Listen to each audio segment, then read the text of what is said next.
Audio आ रही है?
आवाज आ रही है? ऑडियो आ रहा है? प्रधानमंत्री नरेंद्र मोदी जी के नेतृत्व में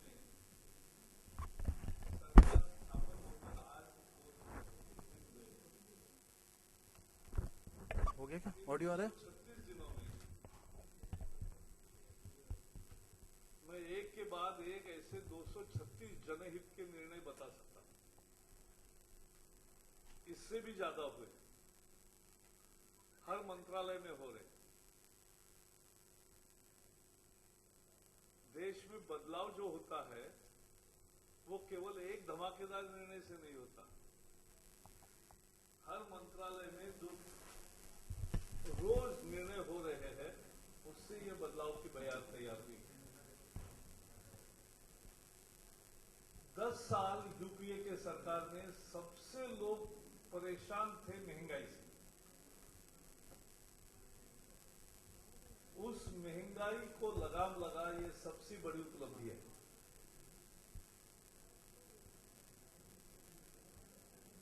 पेट्रोल डीजल के तो दाम 10 बार कम हुए। जयपुर में पेट्रोल के 75 रुपया 78 पैसा था जब हम सत्ता में आए उस दिन। आज 63 रुपये 65 पैसे हो गया, 12 रुपये 12 पैसे। और डीजल के 59 रुपये 42 पैसे थे, आज 52 रुपये 71 पैसे हो गए हैं, 7 रुपये कम हुए।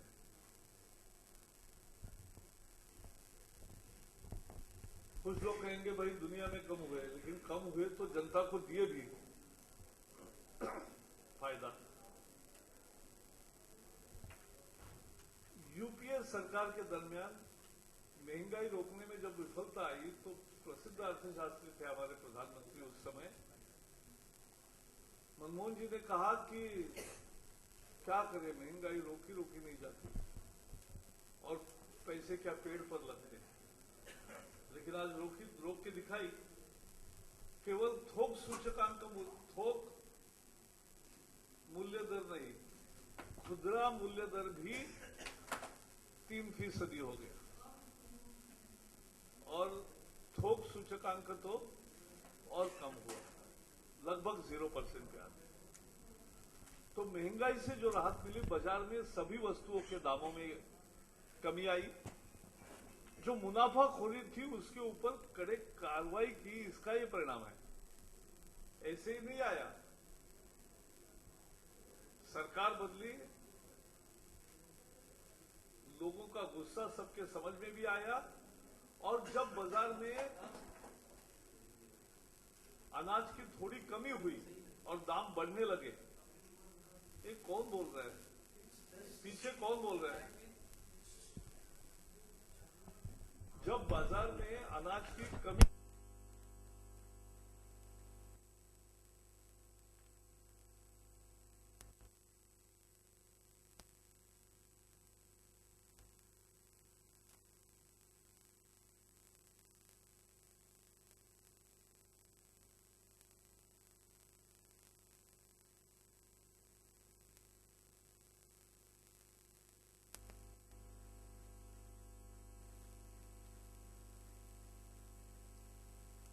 सुप्रीम कोर्ट ने भी कहा कि सड़ने के बजाय गरीबों को मुफ्त दो, लेकिन मुफ्त भी नहीं दिया, बाजार में भी नहीं लाया, महंगाई नहीं रुकी, हमने रोक के दिखाई। ये पहला परिणाम है। दूसरा, लोगों ने भ्रष्टाचार के खिलाफ मतदान दिया। सुप्रीम कोर्ट ने 2011 में आदेश दिया था कि एसआईटी की स्थापना करो। यूपीए सरकार 2.5 साल टालती रही, 2.5 साल एसआईटी की स्थापना को, क्योंकि एसआईटी स्थापन होगी तो काम करने लगेगी, काम करेगी तो यही पकड़े जाएंगे, और इसलिए एसआईटी की स्थापना ही टाल दी उन्होंने। 2.5 साल लगाए, उसमें पूरी बुद्धि उसी में खर्च की कि कैसे टाले। मोदी सरकार आने के बाद जो काम 2.5 साल कांग्रेस सरकार ने नहीं किया, वो हमने 2.5 दिन में करके दिखाया। एसआईटी की स्थापना हुई, एसआईटी का काम जोर से चल रहा है। वो प्रेस को बुलाकर काम नहीं करते, लेकिन 500 खातों का ऐसा पता चला, जिन 500 लोगों ने स्वीकार किया कि हमारा काला धन विदेश में है, उस पर कार्रवाई जारी है। अब आपको 500 नाम कैसे पता चलेंगे? जैसे एक एक की कार्रवाई पूरी होती है और कोर्ट में उन पर मुकदमा दायर होगा, वैसे नाम आपको सबको मिलते जाएंगे। तो काम शुरू हो गया भ्रष्टाचार। सबसे बड़ा धोखा किसानों के साथ कांग्रेस ने किया था। डब्ल्यूटीओ में 2 शर्तें स्वीकारी थी, एक्चुअली एक शर्त स्वीकारी थी, पीस क्लॉज। पीस क्लॉज का मतलब होता है शांति का क्लॉज। शांति क्या होगी? कि किसान को जो न्यूनतम समर्थन मूल्य मिलता है,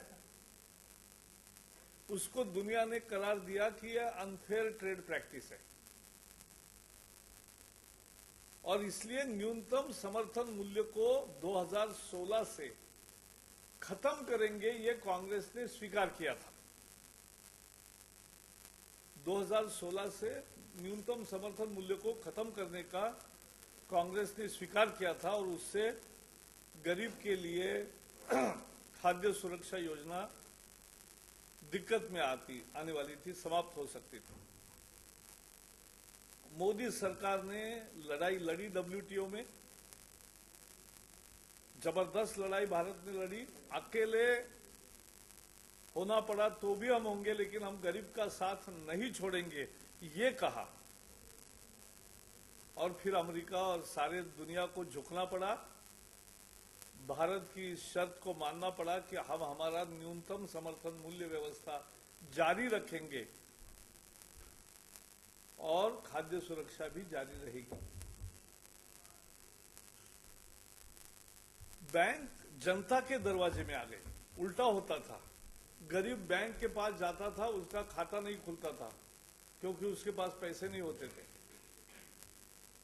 पिछले 10 सप्ताह में 10 करोड़ खाते निकले हैं। ये विश्व का रिकॉर्ड है, दुनिया में आज तक कहीं भी किसी भी देश में 10 करोड़ खाते 10 सप्ताह में नहीं निकले, नहीं खोले गए।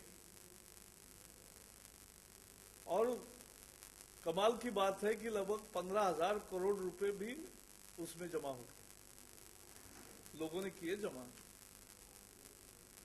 जिनके पास थे, जिनके पास नहीं थे बिना पैसे के भी किए।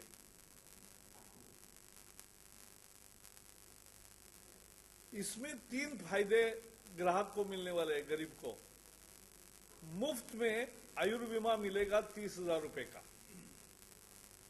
मुफ्त में दुर्घटना बीमा मिलेगा 1 लाख का, और जो 6 महीने खाता अपना चलाएंगे, और सभी चलाएंगे, तो उनके जरूरत पर उनको 5,000 रुपए का ओवरड्राफ्ट मिलेगा। इतना यानी राष्ट्रीयकरण हुआ 69 में, लेकिन उसके बाद पहली दफा जनता के दरवाजे में पहुंची बैंक, और 10 सप्ताह में उसका एक बहुत जबरदस्त परिणाम निकला। मेक इन इंडिया का एक बड़ा नारा भी दिया और काम भी शुरू हुआ। मेक इन इंडिया के 2 हिस्से हैं। भारत में उत्पादन बढ़े, भारत उत्पादन की राजधानी बने, इसलिए प्रधानमंत्री जी ने बाहर से वैज्ञानिकों को और भारतीय प्रतिभावान उद्यमियों को यहां निवेश करने के लिए बुलाया, विदेशी निवेशकों को भी बुलाया, तो निवेश बढ़ रही है। भारत में उत्पादन का पिछले last quarter saw first time A stable growth in all kinds of production. Index of industrial production increased substantially for the first time after 9 quarters. 9 तिमाही के चक्रों के बाद, यानी 2.5 साल के बाद पहली दफा इंडस्ट्रियल प्रोडक्शन बढ़ गया है और यह बढ़ता रहेगा.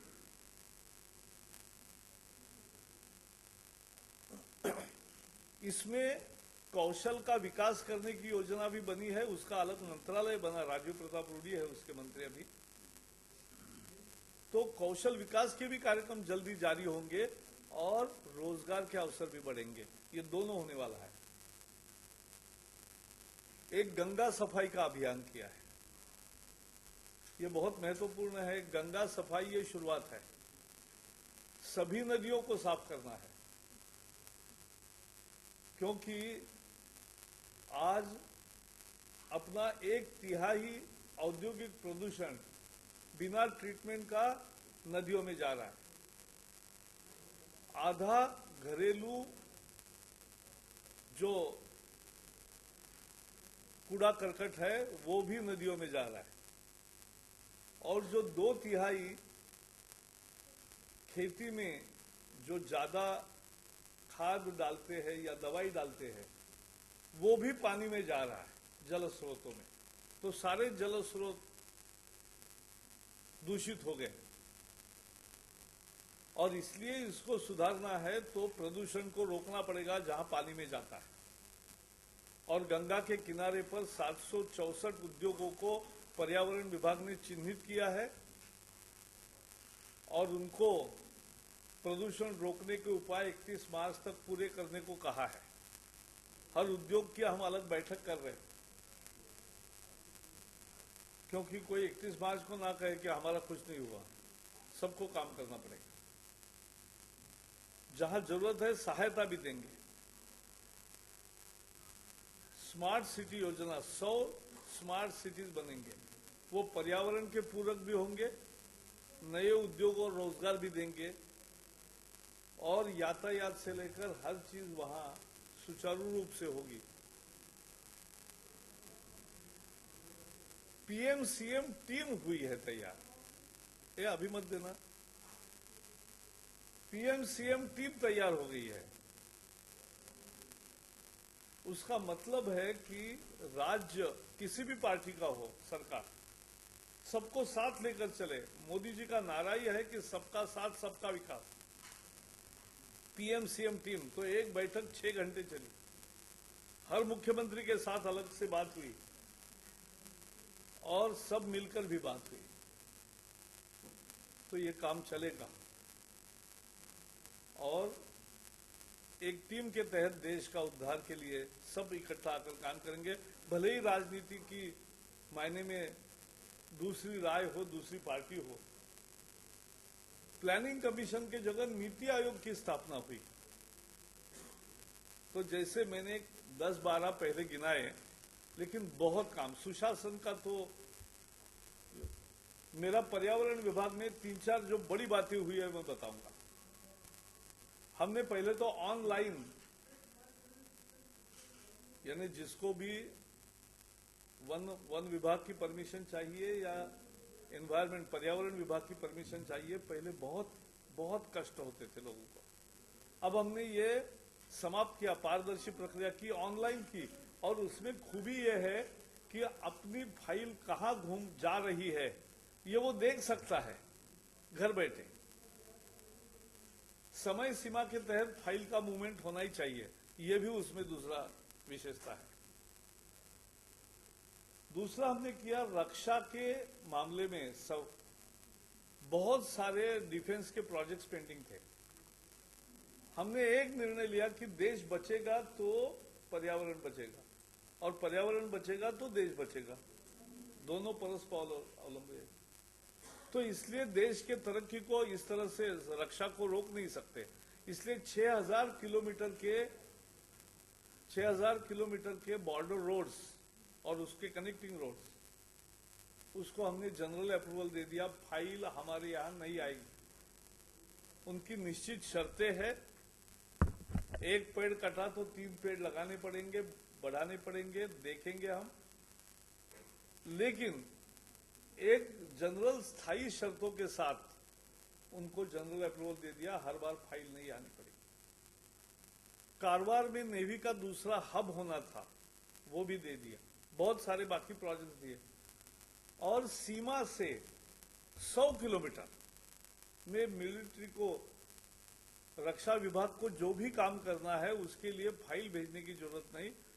सामान्य शर्तों का पालन करते हुए उसको भी हमने जनरल अप्रूवल दे दिया, फाइल नहीं आएगी। बड़ा काम किया।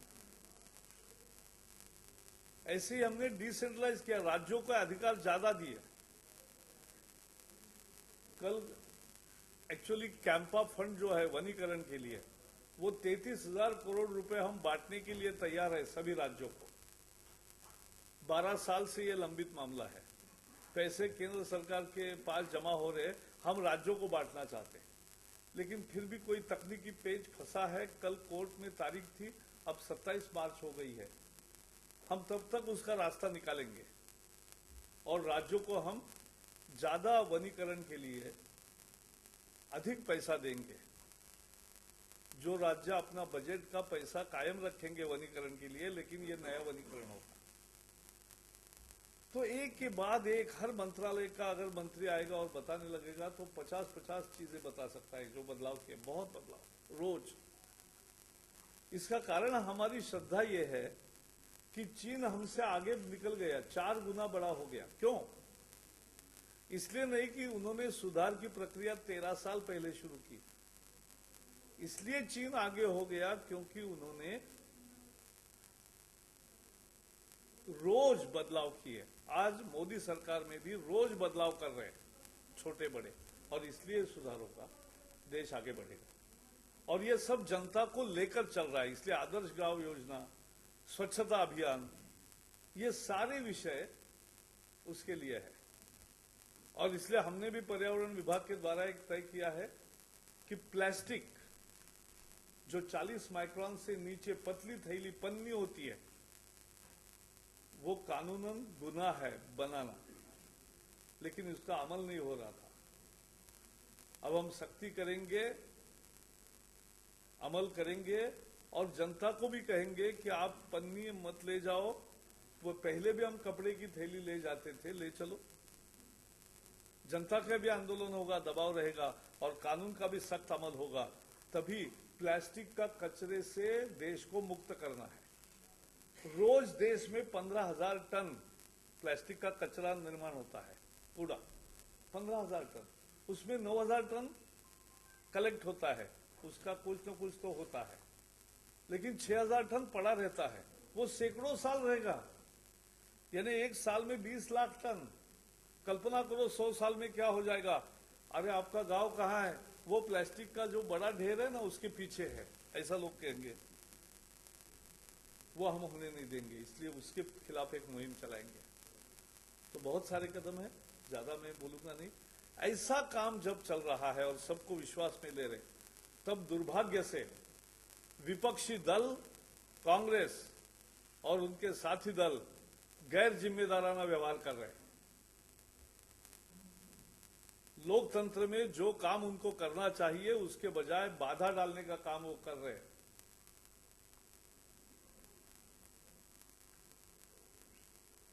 राज्यसभा में हर एक विषय को रोक के रखना, ये उसका उदाहरण है। हम अपील भी करते, आशा भी करते कि विपक्षी दल इससे बाज आए। अध्यादेश जो लाए हैं वो लोकसभा में बिल पास हुए हैं। जनता का जो आदेश है लोकसभा को, जनता की जो इच्छा है तरक्की की, जो रोडे डाले थे यूपीए सरकार ने वो निकालने की, वो काम लोकसभा में पारित हो गया, राज्यसभा में रोका। लेकिन लोहिया जी कहते थे जिंदा कौमें 5 साल राह नहीं देखती, और इसलिए जरूरत पड़ने पर अध्यादेश लाए हैं। मुझे आशा है कि विपक्षी दल अपना ये जो रवैया है ये बदलेगी लेकिन इस रवैये की, ये नकारात्मक सोच की और नकारात्मक रवैये की और रोड़ा डालने की प्रवृत्ति की हम निंदा भी करते हैं और अपील करते हैं कि इससे बाज आए और वो आने वाले बजट सेशन में देश के हित में सब लोग काम करें। यही हमारी इच्छा है। मेरे तरफ से इतना ही है। इसी विषय पे कुछ सवाल होंगे तो पहले करो, बाद में कुछ दूसरे विषय है तो कुछ। जी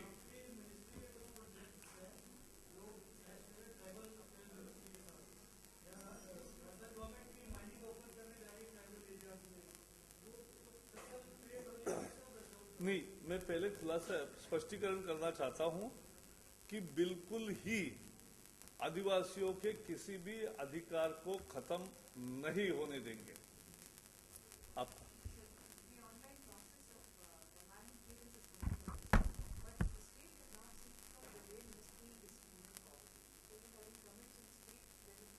नहीं, unless I know, because today I will have meeting after your press conference with the pollution department, so I'll take review of what is happening. But we are taking all states on board. We are taking suggestions given by various states. Now, as far as laws, rules, and processes to be changed, we need to change all the 6 environmental laws.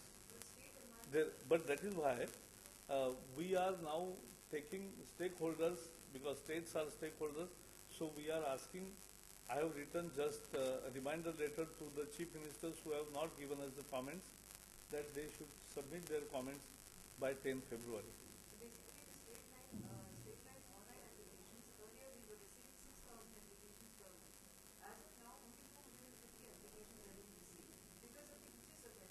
But I'll see. There are technical hitches. NIC is doing this, so we will definitely. I'll now take review after this press conference. Now I'll be meeting. So if there is, we'll definitely solve it.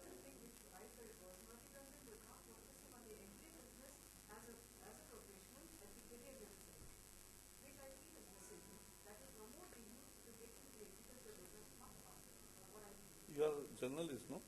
Very good. मुझे अच्छा लगा. So, no, we are definitely giving more importance in agribusiness, and जैसे आपको पता है कि समर्थन मूल्य गन्ने का बढ़ाया है, ये एक ऐतिहासिक कदम उठाया है मोदी सरकार ने. कल ही गन्ने का मूल्य बढ़ाया है. किसान का अधिकार की रक्षा होगी, किसान को मुनाफा होगा और ग्राहक को भी सही दाम में चीजें उपलब्ध होगी. यही हमारी नीति है.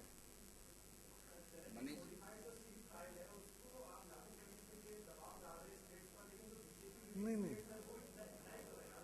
एक मिनट, हमने किसी को भी दबाव नहीं डाला है इस बारे में.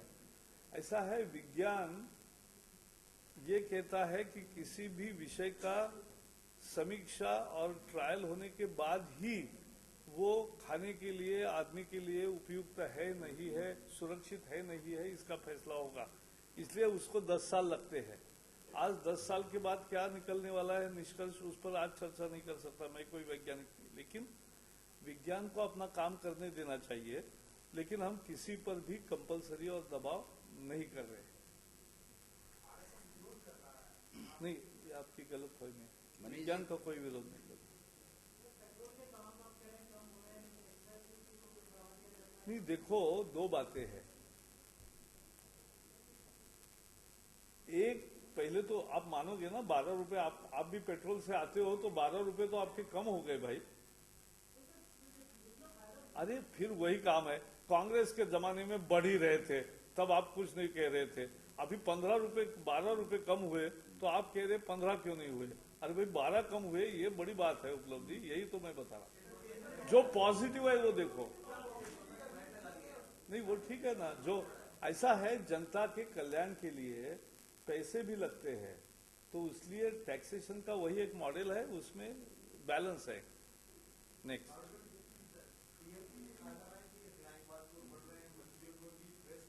नहीं, ये किसने, कमाल हो गई यार. ऐसे खबरों पर विश्वास रख के चलोगे.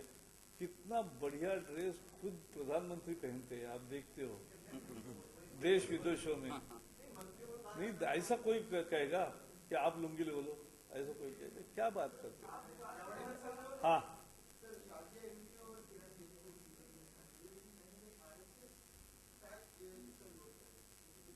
मैं आपको बताता हूं, सब जनता ने स्वागत किया है। बीजेपी में नरेंद्र मोदी जी के और अमित शाह के नेतृत्व में पार्टी में लोग सभी प्रदेशों में आ रहे हैं, केवल दिल्ली में नहीं, और अच्छे अच्छे लोग आ रहे हैं। और इसलिए लोग आए हैं, उनका हमने स्वागत किया है सबका। और मैं आपको आज कहता हूं कि दिल्ली में भारतीय जनता पार्टी दिल्ली विधानसभा चुनाव में पूर्ण बहुमत से सरकार बनाएगी। कोई इधर का उधर नहीं होगा, पूर्ण बहुमत से हम सरकार बनाएंगे। दिल्ली को अब स्थिर शासन मोदी जी के नेतृत्व वाले इसमें चाहिए, मार्गदर्शन में दिल्ली में ही, और इसलिए वो देंगे। और एक आगे का भी लिख लो कि जितने भी अभी विधानसभा चुनाव होंगे इस साल, अगले साल, फिर उसके बाद, उस सभी चुनावों को चलते चलते हम 2019 के लोकसभा चुनाव में पहुंचने तक बीजेपी के 20 मुख्यमंत्री होंगे, 20 राज्यों में हमारी सत्ता होगी। थोड़ा इंतजार कीजिए, इंतजार कीजिए अनाउंसमेंट तक।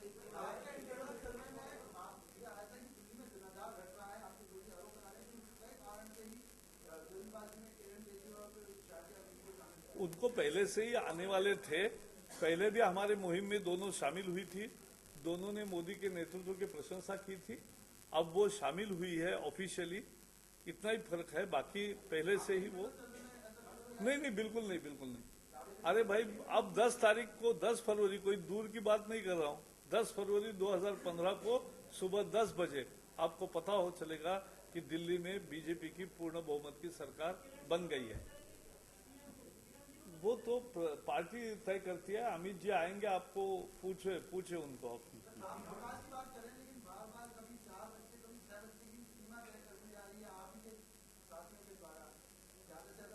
आप ऐसे न्यूज छापो मत ना, ये कोई पार्टी का रिजोल्यूशन थोड़ा ही है, ये कोई पार्टी का रिजोल्यूशन थोड़ा ही है। नहीं, बिल्कुल नहीं। जिन्होंने ऐसा बोला उनको हमने नोटिस भी दी।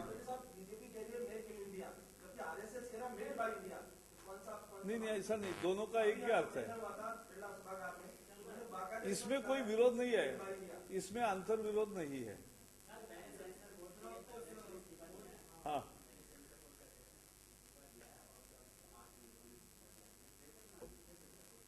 नहीं, इसमें कोई, देखो एक मिनट, इस सेंसर बोर्ड की सीमा कब की समाप्त हुई है टर्म।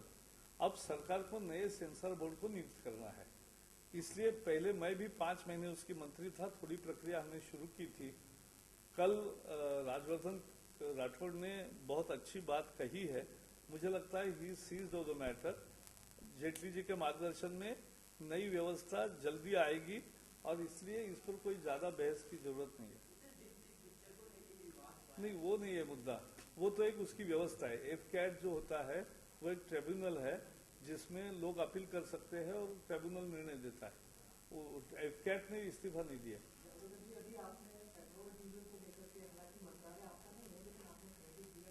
क्रेडिट सरकार का, मैं तो सरकार का प्रवक्ता करके बता रहा हूँ।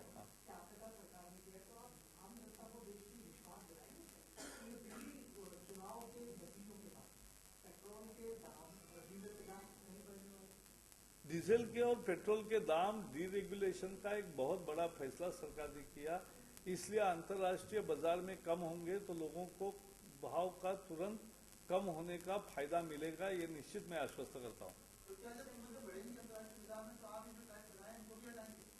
नहीं, हटाने का सवाल नहीं है यहाँ, ये कहाँ मुद्दा होता। अभी कम हो रही है यार, अभी बुरी बात क्यों बोलते हो।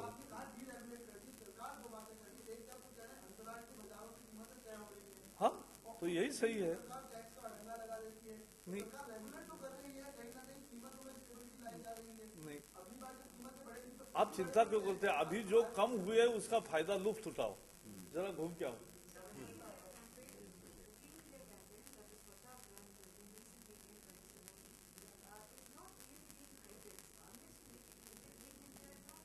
मैं I tell you, green India और क्लीन इंडिया, ये जो मिशन है इसके 3-4 प्रमुख पहलू है। पहला पहलू है कि दूसरा है कि सीवेज वाटर ट्रीटमेंट, तीसरा पहलू है कि जो प्रदूषण हवा में औद्योगिक प्रदूषण है उसको रोकना। हमने 17 बहुत ज्यादा प्रदूषणकारी उद्योग जो क्षेत्रों में 3206 उद्योग चिन्हित किए हैं देश भर में, और उनको 31 मार्च तक 24/7 यानी 24 आवर्स चलने वाले मॉनिटरिंग डिवाइसेस बिठाने को कहा है। चिमनी पर भी बैठेगा और जहां से पानी निकलता है दूषित उनके कल कारखाने से, वहां भी 24/7 मॉनिटरिंग डिवाइसेस बैठेंगे, क्योंकि उसी के आधार पे ये तय होगा। ये राजस्थान नहीं, मैं देश की बात कर रहा हूं। नहीं, ऐसा नहीं है, ये इतना कहना भी गलत है।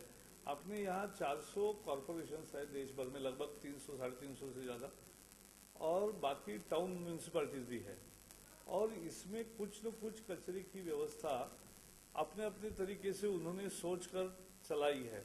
अब सबको एहसास हो रहा है कि ये पूरा नहीं है, नई व्यवस्था करनी पड़ेगी। तो हम बार बार urban development department, rural development department और हमारा मंत्रालय पर्यावरण मिलकर भी लोगों को बुला रहे हैं। अगले महीने से बहुत सारे कार्यशाला रखी है, जिसमें दुनिया के नए नए तंत्रज्ञान भी दिखाएंगे, दुनिया के तमिलनाडु के अनुभव राजस्थान को, राजस्थान के अनुभव उत्तर प्रदेश को, सबको एक दूसरे के अच्छे अनुभव जो होंगे वो शेयर करेंगे, और उसके आधार पर देश की ये व्यवस्था ठीक करेंगे।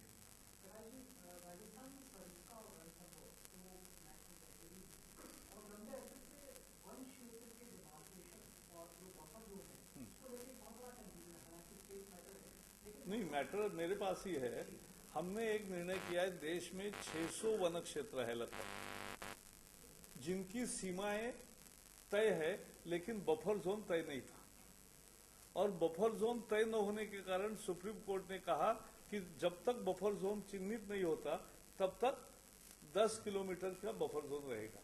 इससे बड़ी दिक्कतें पैदा हुई, तो हमने सभी राज्यों को लिखा है। कल तक मैंने 80 से ज्यादा इको सेंसिटिव जोन यानी बफर जोन को क्लियर किया है। जो राज्यों से प्रस्ताव आए, जो उसकी शिनाख्त हुई, जो सही पाए गए, उनको मान्यता दी है। और 60 इन एक सप्ताह के भीतर और एक 60 प्रोजेक्ट्स को हम मान्यता देंगे, और एक लगातार हमने फोर्स भी बढ़ाया है कि ये शिनाख्त करने के लिए, और दूसरा राज्यों की भी मीटिंगें करके कि भाई आपके भी सभी प्रोजेक्ट जल्दी भेजो। जहां नहीं काम हुआ है वहां राज्य सरकारें बहुत गति से काम में लगी है। तो मुझे पूरा विश्वास है कि आने वाले 5-6 महीने में सभी वन क्षेत्रों के बफर जोन निश्चित रूप से और मानदंडों के आधार पर कायम होंगे, और उसके आदेश हम दे देंगे, रुकेंगे।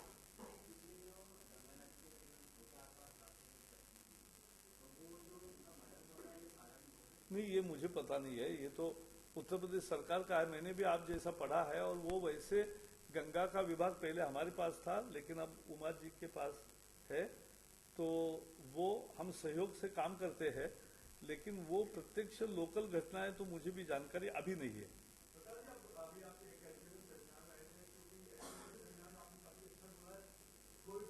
Thank you.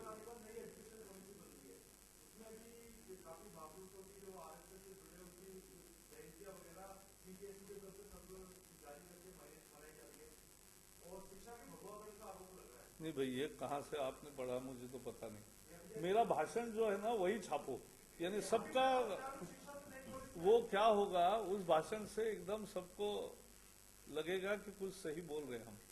ठीक है, बहुत बहुत धन्यवाद, थैंक यू।